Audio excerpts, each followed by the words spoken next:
Hello, good morning everyone. So today I would like to tell you understanding fast radio burst through VILBI. And here is the outline. In the beginning, I want to give a brief overview about a few FRB localized by the VILBI or EVN. And yesterday, Hsiu-Hsien has been giving a really good talk here, so I will just briefly mention. So before the second part, the important thing in the first part is that in the past decade, over 600 FRB has been detected, and there are about 50 repeaters. But until now, there are only a few FRB localized by the VILBI. So we don't really understand their local environment and the host properties. And the state of art of the burst is that we want to have a big field view, all skies away, and then we can catch up as small event as possible. And with the VILBI outrigger, we can try to localize the nearby sources and understand their physical natures. And after the second part, finally, I will summarize my talk. So the first localized repeater by the VILBI is the famous FRB 121102, and in 2016 people found the repetition, and later in 2017 initially the VOA localized the source and localized the host, and then the EVN pointing to the host and find the location of the burst. And there is an association with the persistent radio source. The interesting thing for this repeater is initially the rotation major, which is related to the magnetic field strength. Is quite high. It's up to 10 to 5 radian per meter square, which I believe is currently the second highest value of all the astronomical sources that we understand.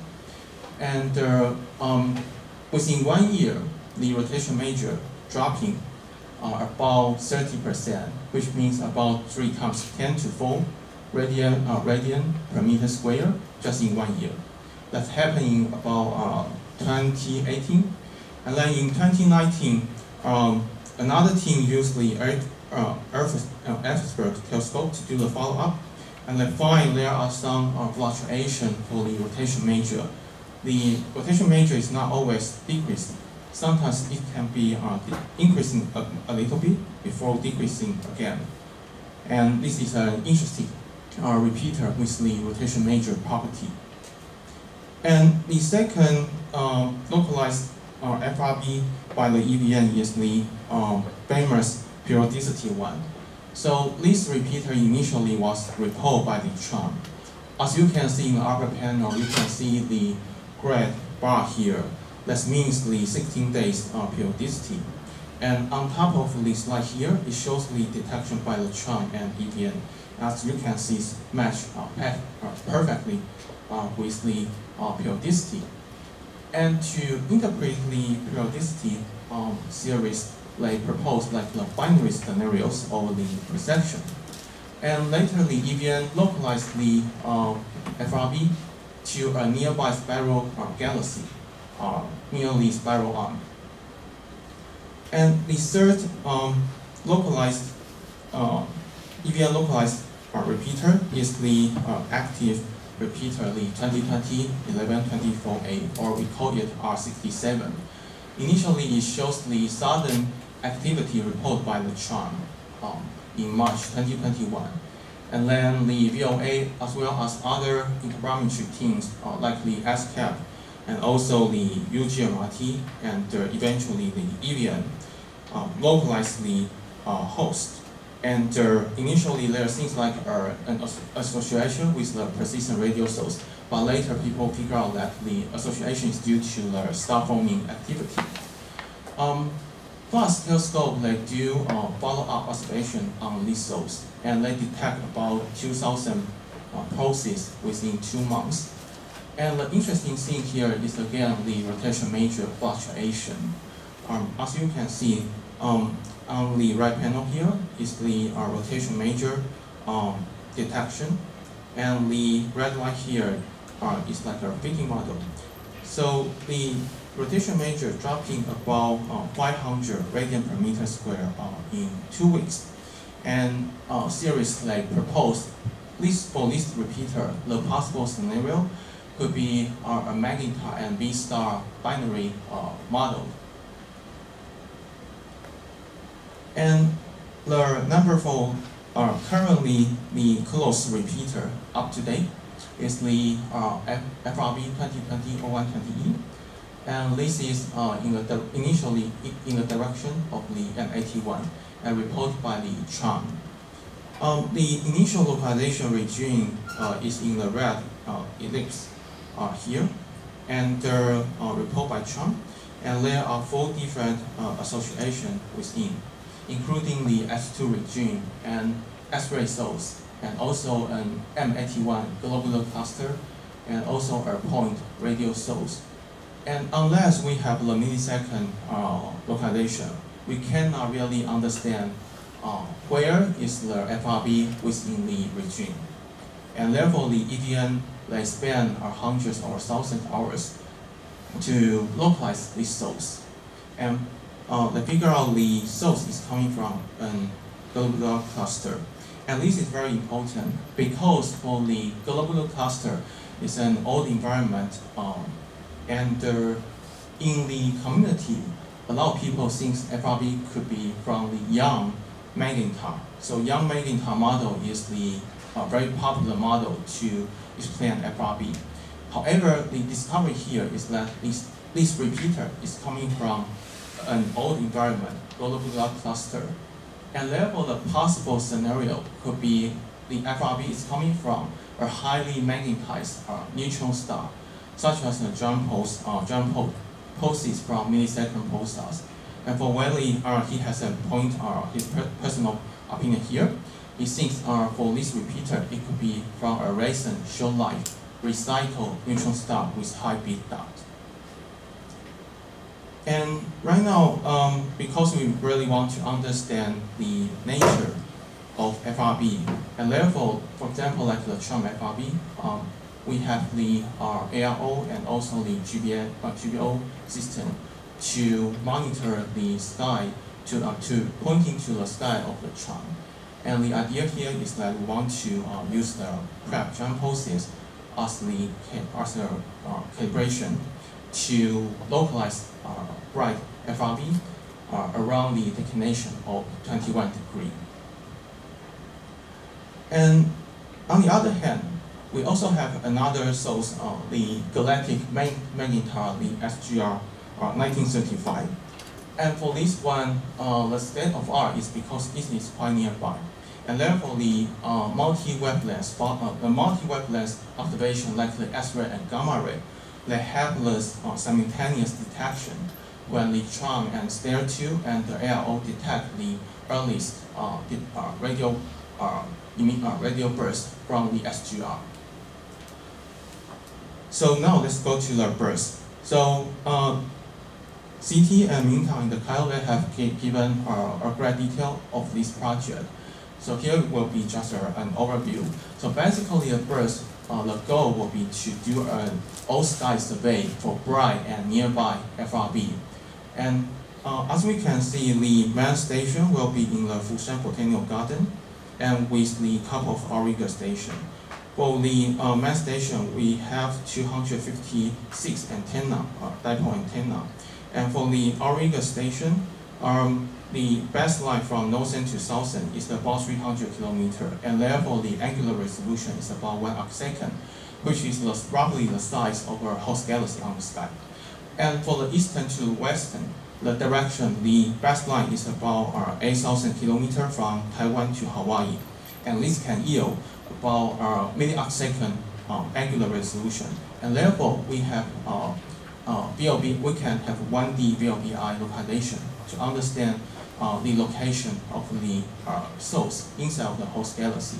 And because we are using the dipole antenna, and therefore the field of view is huge, that I'm going to show you in next slide.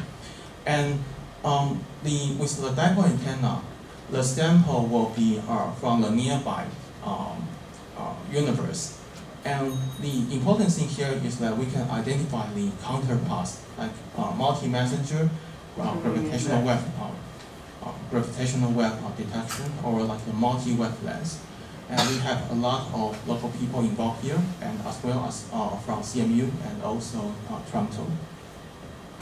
So for the burst, we have a huge field view of 10 to 4 degrees squared. This is about 100, at least 100 times much bigger than any of the current FRB survey. And we are going to detect about 100 bright FRB per year from the nearby universe. We expect the sample will be about 10 times closer than the chunk, and therefore the ratio will be below 0.05. And we are probing different parameter space than the chunk FRB. The bandwidth is around 400 to 800. And because the huge field view, 100 degrees, that means any source above the horizon, we can monitor it. So this project will be quite unique, by far the most complete survey to repeater, and it can help us to understand an open question, do all FRB repeat or not? And finally, we do have a plan to expand the project from 200 antenna to 2,000 antenna. And as you can see, when we increase about 10 times more antenna, we expect we can detect about 1,000 FRB per year, and that will be a game changer because we will localize many nearby sources and understand their property. So here is a quick summary.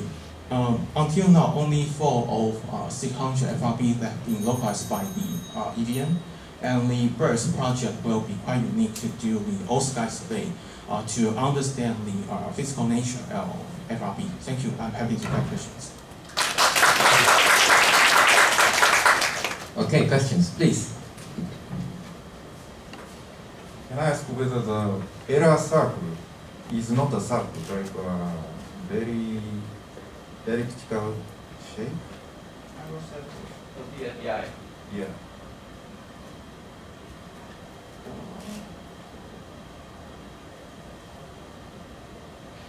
Do you mean this part? No. No, the VILBI is localization of R1. Yes. Yeah, that's elliptical. Oh, so how about the bird? So it has one axis is 1 arcsecond, the other axis is maybe arcsecond. That's the current plan, but we do have a plan that have Auriga station in Japan, and therefore the north-southern baseline could be up to like 2,000 kilometers. And therefore, in both of the direction, we can achieve million arcsecond.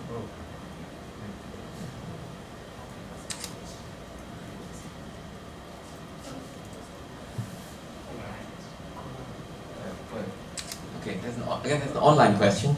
Curtin? Curtin University. Yes, please. From Curtin, please.